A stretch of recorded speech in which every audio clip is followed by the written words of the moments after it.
What's going on, everybody? KingofDragons 5000 here, coming at you with another figure review. Today we'll be having a look at the Target exclusive NECA The Fugitive Predator Thermal Edition from the Predator movie. Here we do have the Thermal Vision Fugitive Predator in the packaging. What we're going to do now is take a little break, get them opened up, and we'll have a better look at the figure inside. So stay tuned, everyone.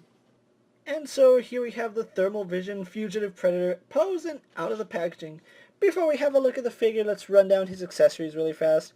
Unfortunately, this Predator only comes with 4 accessories. He does come with his 4 wrist blades, which look really nice. You can actually attach them onto his gauntlets on the right side and the left side, and they are color coordinated, so you can have the thermal imaging on the front, so you don't have to have them blue and then have the paint on the back, which I'll get more into that when we have a look at his details. But anyway, that's all Fugitive Predator here comes with. He doesn't come with any alternate heads, no alternate hands, no alternate forearms, although I do want to point out it is relatively easy to pop off his forearms, and that's just because he's using the exact same mold as the standard Ultimate Fugitive Predator. With that out of the way, guys, let's actually get a closer look at the Thermal Vision Fugitive Predator.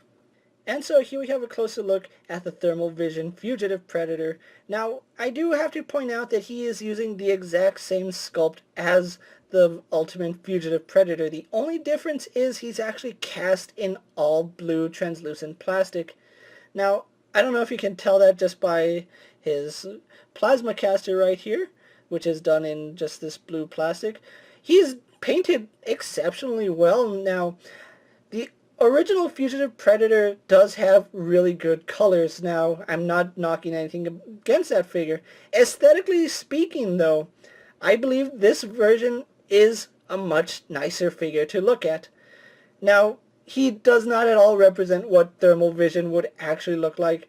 If he was actually Thermal Vision, as the box says, he would actually have more whites in the torso, and then his extremities will be colder, but as it stands, he still looks really impressive, and NECA did a fantastic work painting the front of this figure.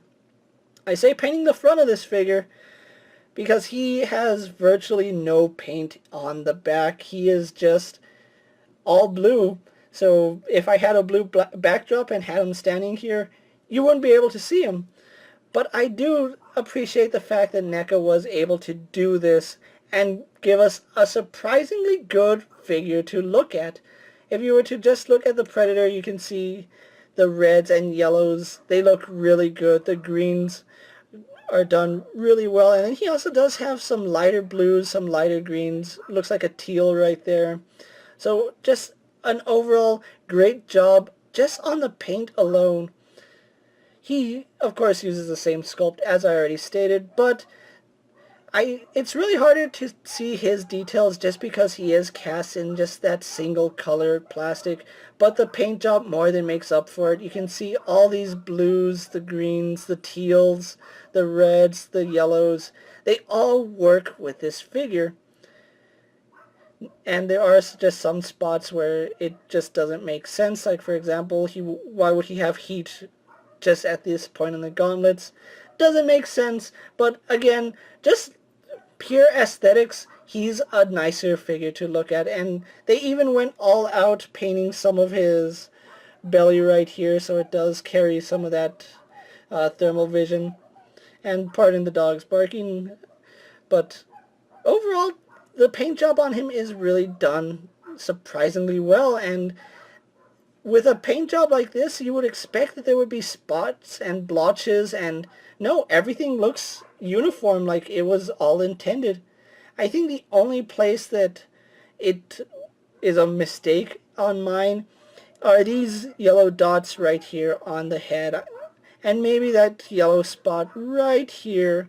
That does look like a mistake, and these are definitely mistakes. But other than that, it's really hard to tell what is intentional on this figure and what could be a mistake, which I do like that. Now, being an all-blue figure, I do worry that maybe his plastic will become brittle in the future. But for right now, he seems solid enough to mess around with, so it's nothing to worry about. So with his details out of the way, let's actually get a quick comparison between Fugitive Predator and a few other figures you may have in your collection. And so here we have Fugitive Predator posed next to a Marvel Legends Cyclops and a DC Multiverse Superman. Here we have Fugitive Predator posed next to a WWE Elite Scale figure and a Mezco 1/12 Collective Popeye the Sailor Man. And finally, here we have the Thermal Vision Fugitive Predator posed next to the NECA Ultimate Fugitive Predator. So with the comparisons out of the way, let's actually take a look at his articulation. Now, he does have the exact same articulation as the Fugitive Predator that we had a look at the other day. He does have a ball joint in the head, which he can look up a surprising amount. He can look down quite a bit. He can tilt his head side to side, so really good movement there, all just on that ball joint. He can look left and right, although you do want to be careful, even though his dreadlocks are a soft plastic. You don't really want to have them butting up against his plasma caster. His plasma caster also does have a hinge at where it connects to the shoulder. It has a hinge right up here, and then it does have a ball joint, so you can swivel it left and right. Although, do be careful because it is a really thin plastic, and you might end up breaking that if you're a little too rough. Shoulders are on a ball joint, go out to about that far. They do a full 360. Again, this arm not at all hindered. This arm you do want to be careful not to push the plasma caster into the head, because that's probably going to break it. No bicep swivel, but we do have swivel right here at the elbow. Double bend at the elbow, works no problem. Swivel at the gauntlet. He has a hinge at the wrist as well as a swivel, so that works really good. He has a ball joint in the torso, which goes back only to about that far, but he can crunch forward about that far, so really good articulation in his torso. He can tilt side to side, which works really well, as well as rotation. And then he has a secondary ball joint down here, so he can bend back, can lean forward, can lean side to side. And working those two joints together just gives him a lot of range, although you want to be careful because his armor can pop up if you're being a little too crazy with it. And you can see it does pop up in the back as well. Legs do go forward to about there. They go back about that far. Go out all the way horizontally, which I do like that. Swivel at the thigh. That joint's really frozen. That joint's also frozen. So he does rotate at the thigh, but the joints are frozen and I don't want to force them. He does have double bend in the knee, which works really good. We do have a swivel right here at the first bend in his knee, so if you can't get his thigh swivel to move, you at least got that rotation to work with. And of course we have a ball joint in the foot, which goes back about that far, goes forward that far, leans to the side, leans to the other side, and we have really good rotation there. So overall, great articulation here on the Fugitive Predator. So what we're going to do now is get him posed for my final thoughts, and then we'll wrap up this review.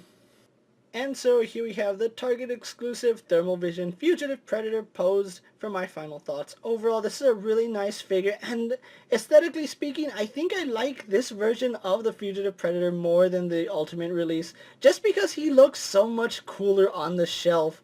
Not saying that there was anything wrong with the Ultimate Fugitive Predator, but this guy just has so much going on for him when it comes to looks. The color scheme on him looks really good. The thermal vision imaging colors that they decided to go with are fantastic. The reds, the greens, the yellows, the lighter blues, they all work to make an outstanding figure. Now, this figure is exclusive to Target, and I have seen some Targets charging an upwards of $35 for this figure. It is kind of a rip-off, seeing as how the Fugitive Predator goes for $25 to $30, and $35 for a figure that has less accessories does seem like a rip-off. However, I was lucky enough to secure my thermal imaging Fugitive Predator from one of my fellow collectors who was looking to sell his Predator collection, and I just had to pick it up, especially because he sold it to me for $20. If you look around and ask fellow collectors, I'm pretty sure you can find deals on figures you thought you would never be able to get hold of, like the Thermal Vision Fugitive Predator here, which looks good on any Predator shelf, AVP shelf, or just your NECA collection in general. If you can track this guy down for a really good price, pick him up. You won't be disappointed. And with that being said, guys, I'm KingofDragons 5000. Don't forget to like this video, leave a comment, subscribe to my channel, Go check out all my other action figure reviews as well as all my other NECA videos. Hopefully you find them informative.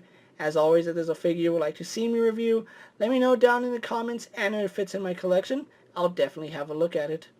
Until next time, guys, I'll see you later. Take care, everyone.